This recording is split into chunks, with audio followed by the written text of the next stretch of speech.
This is the Converging Perspectives podcast. Imagine you're a college student in the 60s or 70s, and your professor comes in and they start teaching you things you never knew about colonialism, about the Dutch Empire, the Spanish Empire, the British Empire, and the American Empire. And some of the stuff that happens in these stories is so barbaric, so disgustingly evil. It's like a great myth of biblical proportions. And while you're hearing these stories, there are always white men at the top of the hierarchy. It's always white men behind the brutal slavery and exploitation and murder and genocide. And perhaps you grew up as a kid, white in America, always thinking that white people are good, because that's what you see around you. You see good white people doing good deeds and being caring about their community.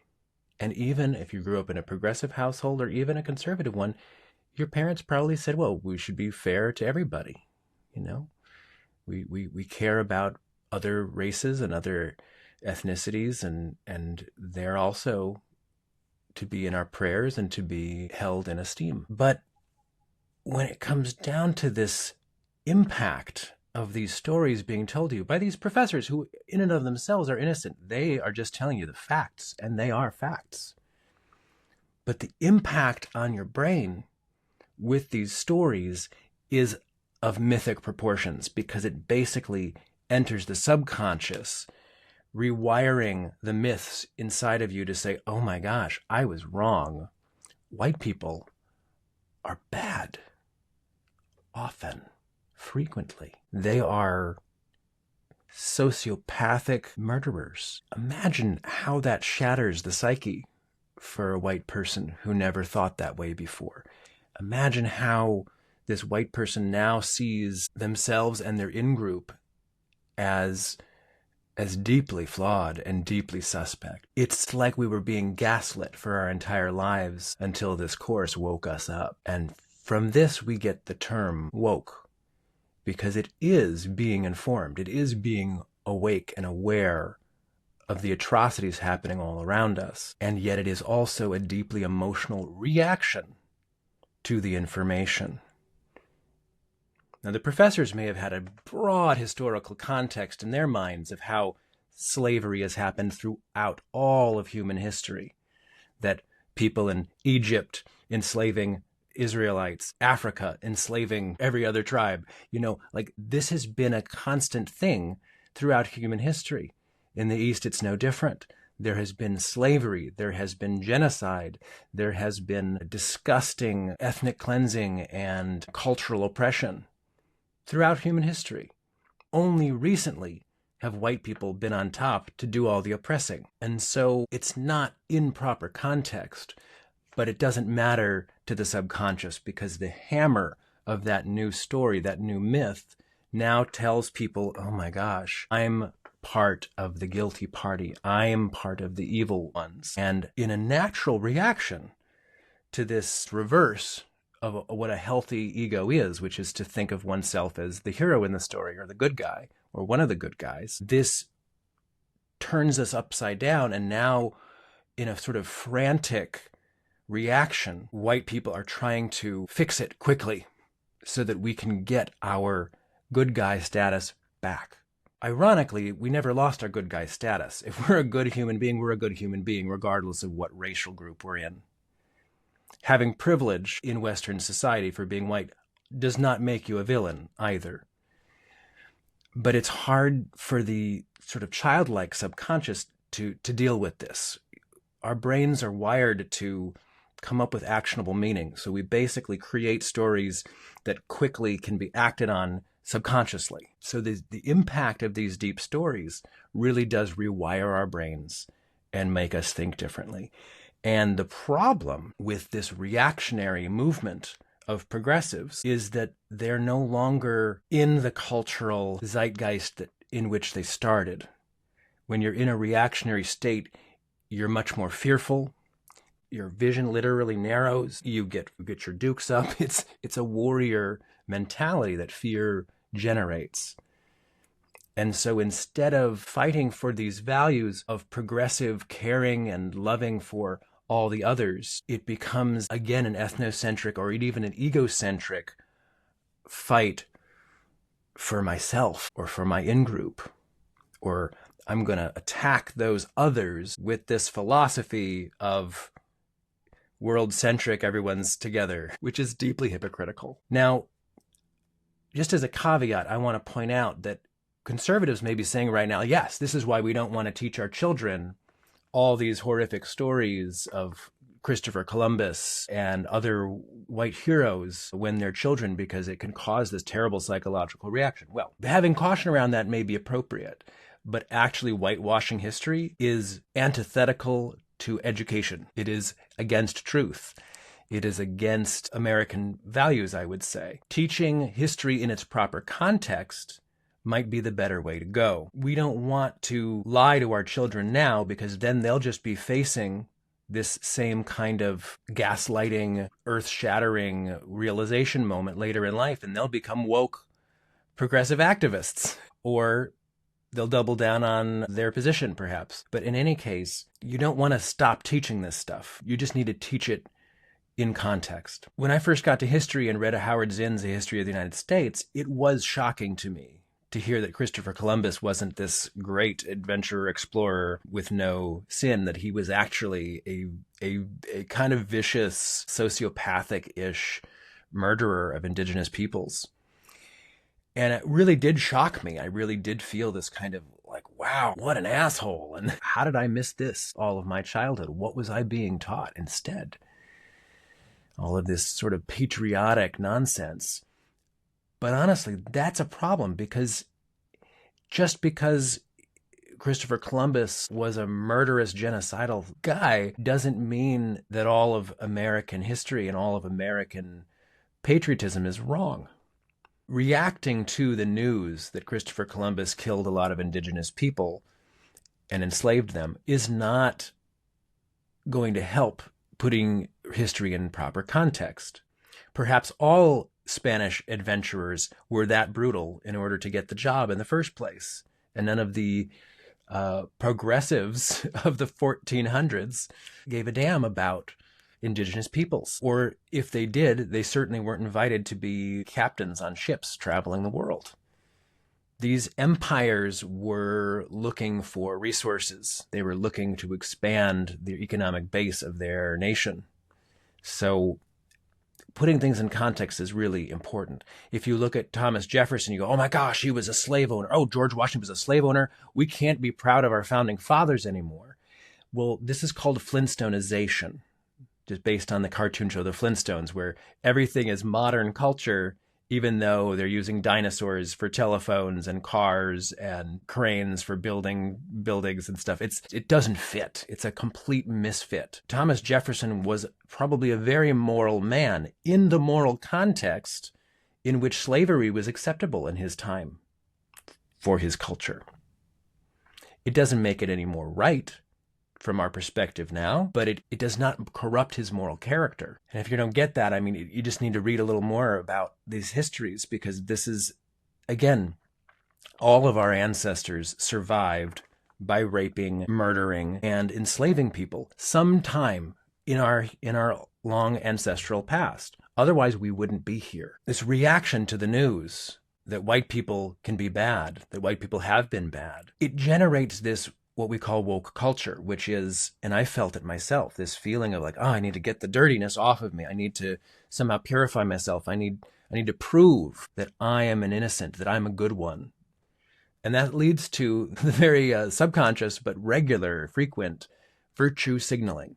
Basically saying, oh, I'm an ally, I'm a good guy, I care about black people, I care about women, I care about transgender people, I care about gay people. Like, this automatic, like putting that out there in order to feel better about yourself. It's not necessarily always to feel safe, although sometimes it is, because if you realize you're in a highly progressive social justice warrior woke environment, you literally want to be careful what you say, because everyone is looking to win points by fixing somebody else, and thereby showing that they themselves are very accomplished in the woke philosophy. The problem with this approach is that it is inherently ethnocentric.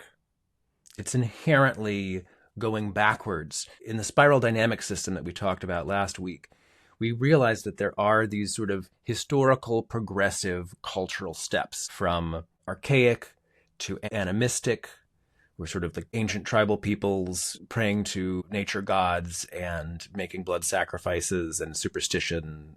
Then we get to more egocentric meme where people are finally just making things happen. It's a little akin to the mafia or monarchies or feudal lords. Then we get to the blue meme, or also in some systems called the amber meme, where we have more religious systems where we agree on value sets or religious constructs, and there's usually an authoritarian leader at the top who's telling us what to do. And that's where today we still have a lot of people in the sort of Christian conservatives who do think along these lines, where they're sort of looking to the moral authority to tell them how to behave. Then we have this leap, not until about 200 years ago, where we start having the Enlightenment. And we have rationalism and science. And what comes out of this is a lot of liberation, a lot of freedom, a lot of values that common day libertarians would hold very, very closely to.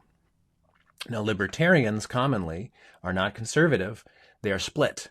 Half of them are conservative, half of them are liberals. If they weren't, they might form the largest cohesive bloc of value sets in America, but because we have social progressives and social conservatives sort of tugging those people apart, you still have the Democratic and Republican parties only. Now, from this libertarian rationalist meme, which is also becoming world-centric because it cares about connecting to the whole world and in some cases exploiting the whole world, but definitely identifies itself as I am a member of the world society. I may be a member of my smaller in-group here in America too, but I am a human being of the world. This extends further with what was called the green meme into progressive values, which are more caring about people who are not given a voice at the table, people who are poor, who are handicapped, who are injured, racial minorities, women who are not being given the right to vote, given the same rights as men. This progressive meme starts only in around the 1960s. This is what the spiral dynamic system shows. It also shows that there is an integral level of thinking or systems thinking beyond the green meme. Now, Ken Wilber has done an analysis on what he calls the mean green meme, which means essentially that the green meme, which means the progressives, have taken some wrong turns in their evolution. So Ken Wilber identifies 3 problems with the progressive ideology today, which I think is quite useful to look into. This may not be it for everybody, but this is what Ken Wilber describes. He says, 1, that hierarchy is not inherently evil, even though that is what progressives frequently think. That's an oversimplification, because there are dominator hierarchies and dominator culture throughout human history, which is very objectively, observably damaging to individuals, and that damage to individuals spreads psychologically to the next generation. So dominator hierarchies are not good. And I think probably everyone could agree on that to some extent. But he says that there are also growth hierarchies, which have been around even longer than dominator hierarchies, which are similar to teachers, wisdom teachers teaching the next generation how to carry on the traditions and the culture and to be a great person, to build yourself up, to be a truly balanced, poised individual. These hierarchies are really good. And what we see is that a lot of progressives just demonize all hierarchical systems, and they just basically say everything needs to be equal. Everything's on an equal playing field. And that leads to some problems because not everybody's on an equal playing field. The progressives have this miscalculation because they themselves are pushing for a value set that is different than the ones that came before, and yet they're saying there's no hierarchy. There's nothing that is better than anything else. Everything is relative. You're basically being hypocritical by saying, I think progressive values are better than conservative values, when you don't believe any value sets are better than any others. So you have to commit to, I do think these values that the progressives are offering are more nuanced, are more compassionate, are more advanced and sophisticated than the previous moral values we were laying down. But that's not what progressives are tending to do. They're not communicating that well. And that's pretty much the basis of what Ken Wilber is saying, is that the green meme, which is supposed to be leading at a moral level, has lost its footing. And it's expressing the wrong things in the wrong way, such that it's causing a huge backlash from the rest of society.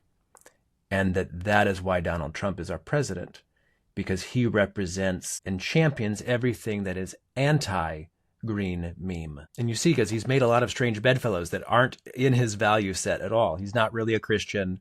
He's not really a libertarian, but he definitely knows to attack the progressives. And that has worked for him twice. Ken Wilber talks about this postmodernism as a perspectival madness, meaning no commitment to any perspective. To say basically, well, every value set is valid in its own context and equally valid.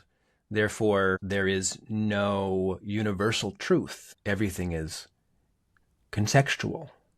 This is also akin to social constructionism, which is this idea that everything is socially constructed. There's no biological or physical basis to anything. It's all a construct.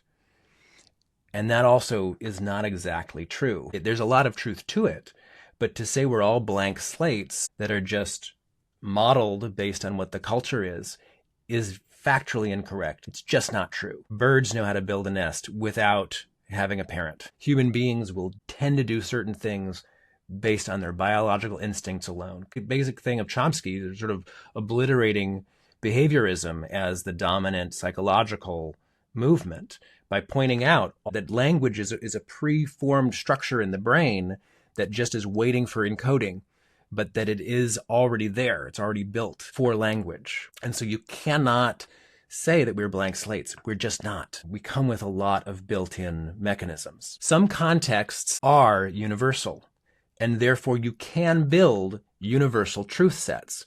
Certainly, many things are cultural, and they vary. And I love tearing into that stuff and looking at it.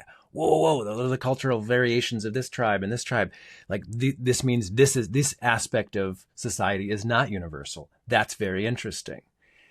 And, people who are a little lazier intellectually don't really care about that stuff. They don't want to dive in and find out what are the cultural differences. They just like to know that my value set is this and I like it, and it's probably the best. But progressives really want to dive in and figure out, well, what's not universal? But you can't go to the point of saying nothing is universal, because it's just not true. And what happens when you do say it's all relative is you get relativistic morality and you get a perspectival madness, this non-commitment to a viewpoint. And a non-commitment to a viewpoint does not work for the human mind, because the human mind needs a functioning story and context from which to act automatically. If we're never acting automatically, we're always using the prefrontal cortex to do slow, deliberate thinking, we will exhaust this brain, and we will eventually default back into quick, reactive thinking that is not considered at all. And I think that is what's happening to us. The progressives have said, no, nothing's better than anything else, which means that I have no truth to lean on, which means it is all relative. It's a swamp of relativism. And that mental state leads to nihilism, meaning there's no meaning, there's no reason to be here. I don't believe in any inherent meaning in the universe. It leads to narcissism, because without a sense of self, a sense of identity, and like, I know what I'm about, without confidence, you have this inherent insecurity, which leads to narcissism and ultimately depression.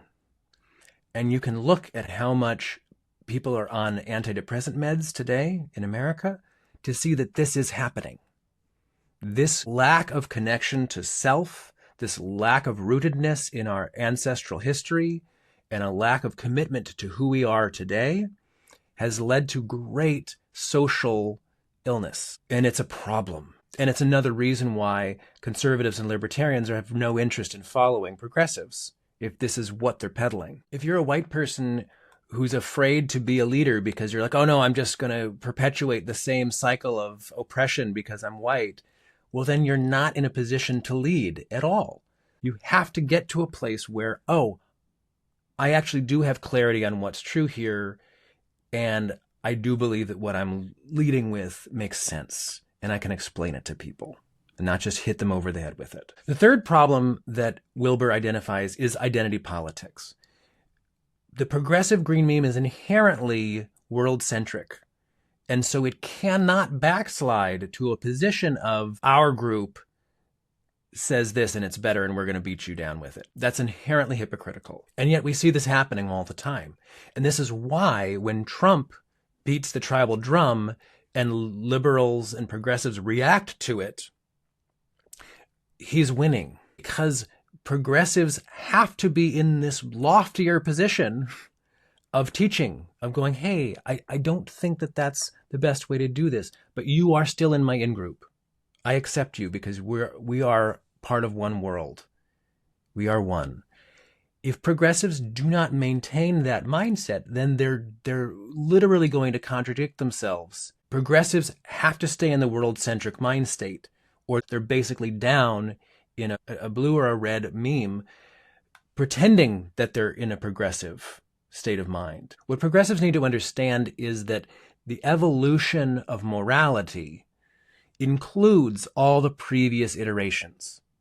That to be a progressive thinker, to have a progressive value set, means that you also had a libertarian or liberal value set, that made sense to you first, and that you also had a blue Christian conservative value set, and that was a stepping stone to this place here. But those are still included within your value set. Of course we care about babies. Of course we care about unborn children. We don't want more babies to be slaughtered.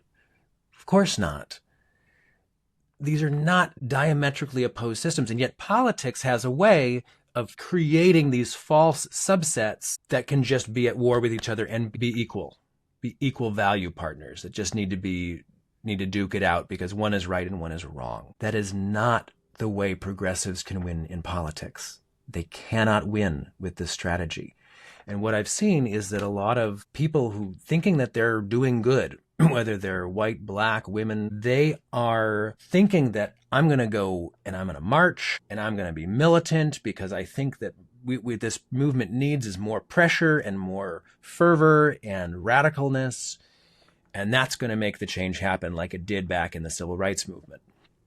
Well, I hate to break it to you, but the civil rights movement didn't succeed just because the activists were activated. It also succeeded because a lot of white people who had the voting power and the financial power to make a change decided that this is the right thing to do. They were convinced by the arguments, not by the force.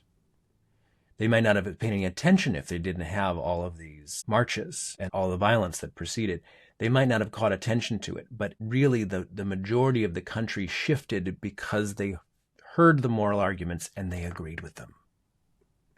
That is what is necessary for us to move forward as a society. Similarly, women are not going to win the battle for equality by canceling men or replacing them. That's not going to work. What we do need is a healthy, integrated masculine and feminine partnership. And people can feel that in general. They can feel that is the way, is the healthy approach. As much as we would like to correct the wrongs of the past, because those stories are vivid in our heads right now, there is no way to do it. You cannot go back and fix the wrongs of the past. As much as reparations sounds good for African Americans, I don't see a practical way to execute it.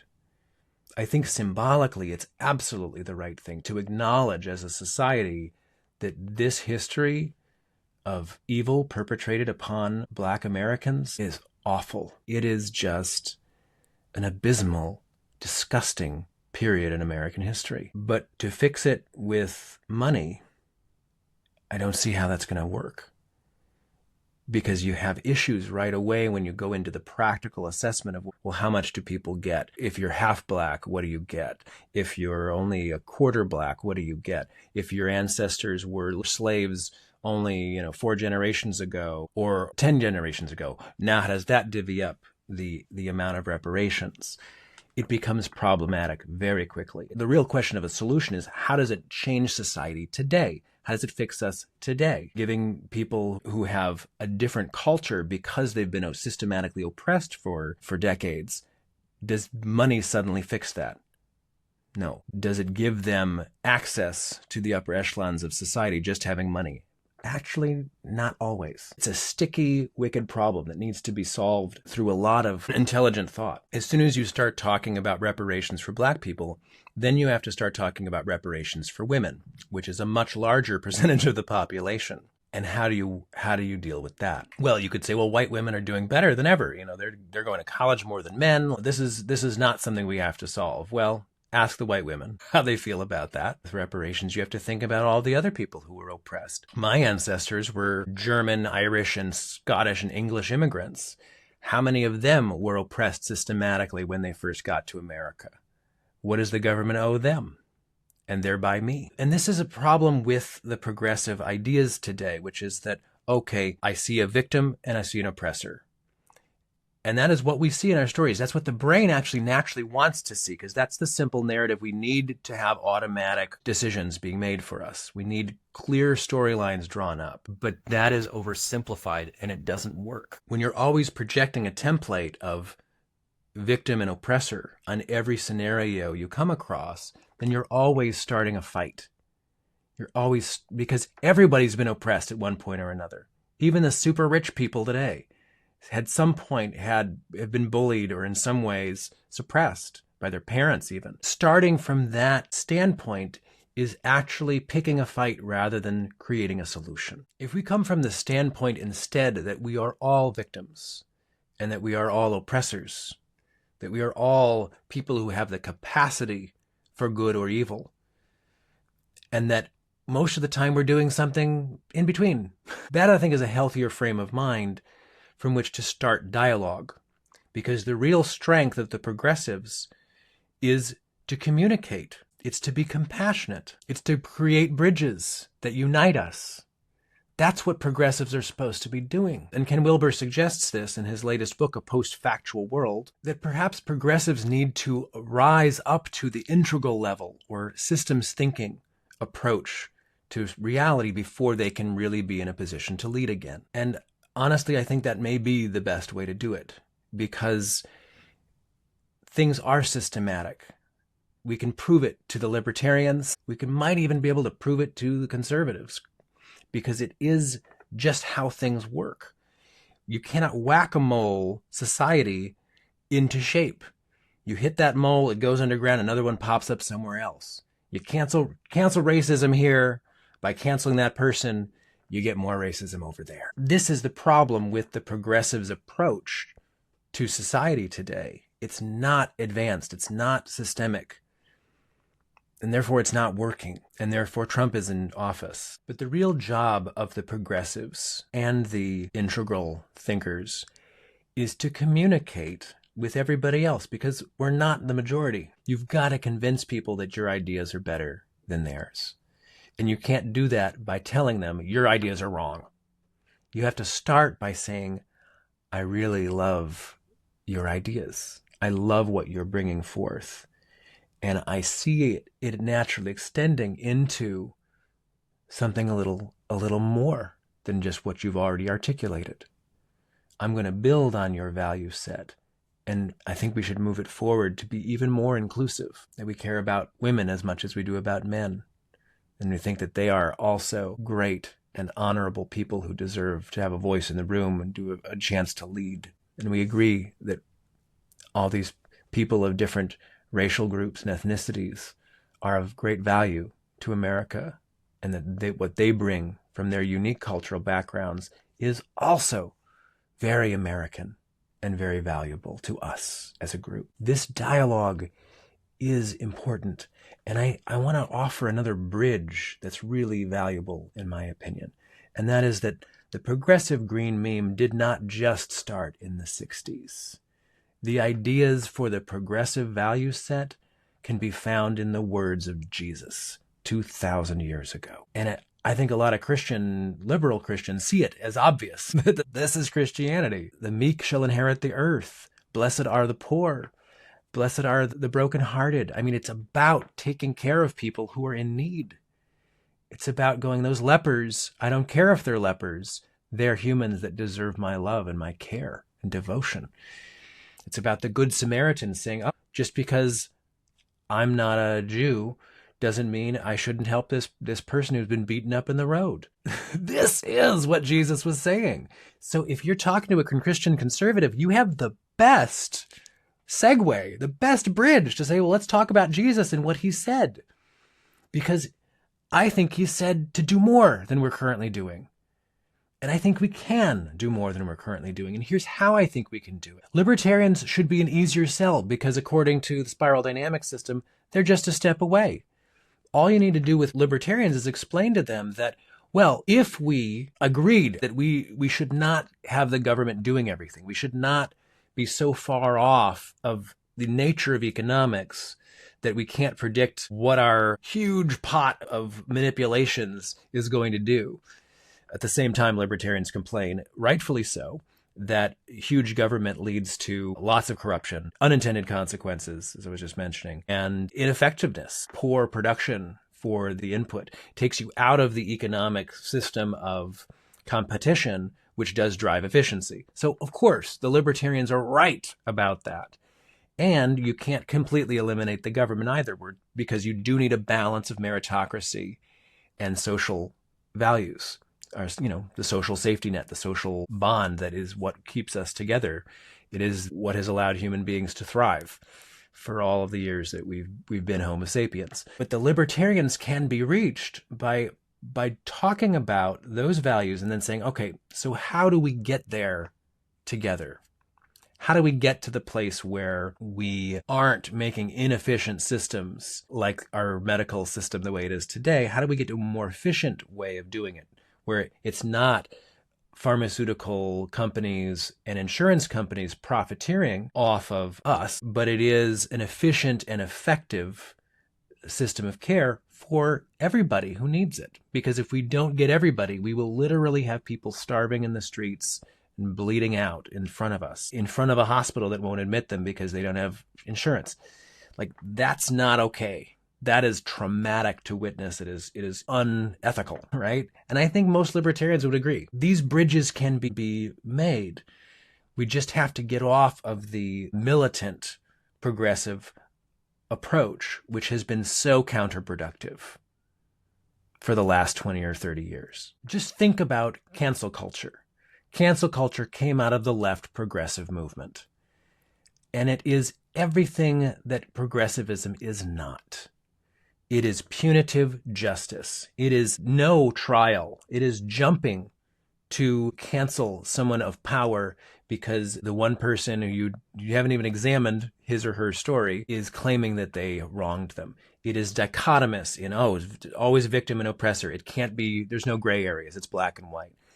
Cancel culture is why liberals are losing America. All right? The Me Too movement, phenomenal example of cancel culture going off the rails, because it started with, we want to hear women's stories. And that's beautiful because those stories could literally wake people up. Men like myself who aren't aware of how many women in my life have been raped or sexually assaulted or at least mistreated by a patriarchal kind of dominant structure. It's illuminating. It changes our perspectives on reality. But when you start seeing the cancel culture happening, that person's fired without a trial. That person's fired. And again, this is just to benefit the corporations, the companies who don't want to deal with any lawsuits or pain from the aftermath of this. So they're just getting rid of the bad apples that were clearly, somehow in our midst, even though we created this culture over a century of what we were doing. And that's why that person thrived in our system. The Me Too movement should have brought awareness. Instead, it brought fear and cancellations and lawsuits. Many of these people who were canceled sued after the fact. It wasn't very highly profiled in the news, but they won their lawsuits many times against the companies that fired them. This isn't going to work And it's frankly scaring people on the right. Another huge issue that's scaring people on the right is the trans movement. And the trans movement, I think, can be communicated by progressives in an appropriate way. It's very few people. I heard the statistic recently, like in the last 5 years, 5,000 underage kids have gone through some sort of gender-affirming care.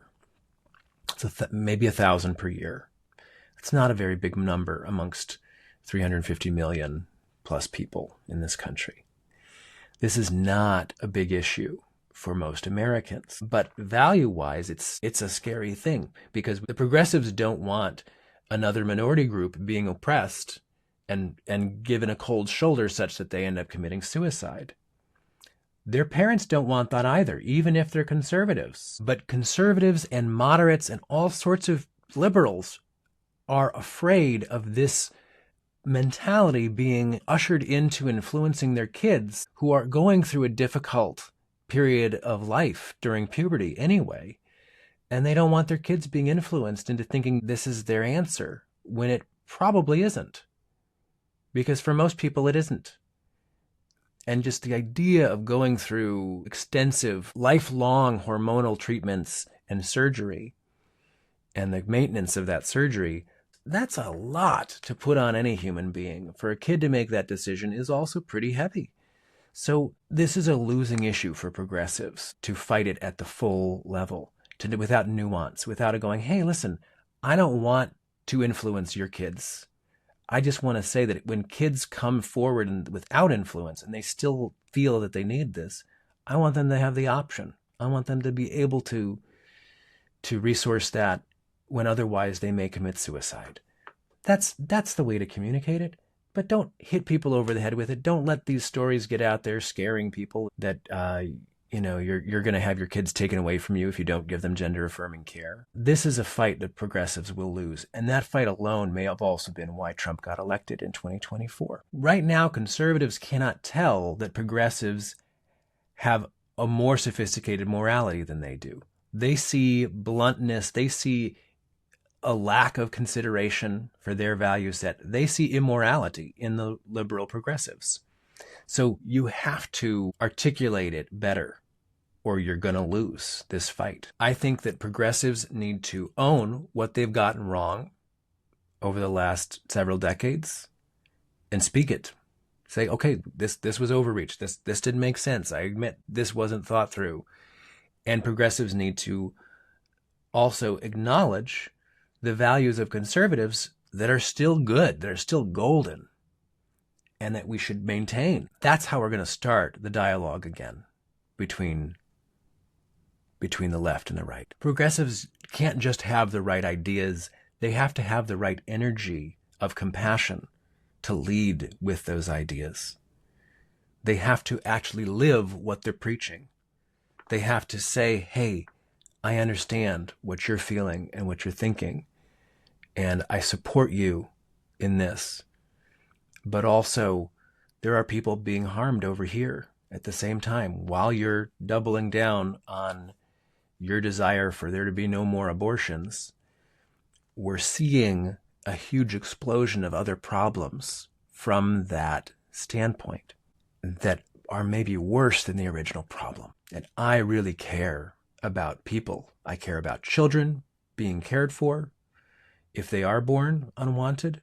I care about mothers being able to do what they feel in their heart is the right thing to do when they themselves do not take it lightly, because it is a brutal and traumatizing thing to have an abortion for most women. This is the stuff that we need to be talking about, but doing so compassionately, with understanding and care and kindness, listening for more insight, for more understanding.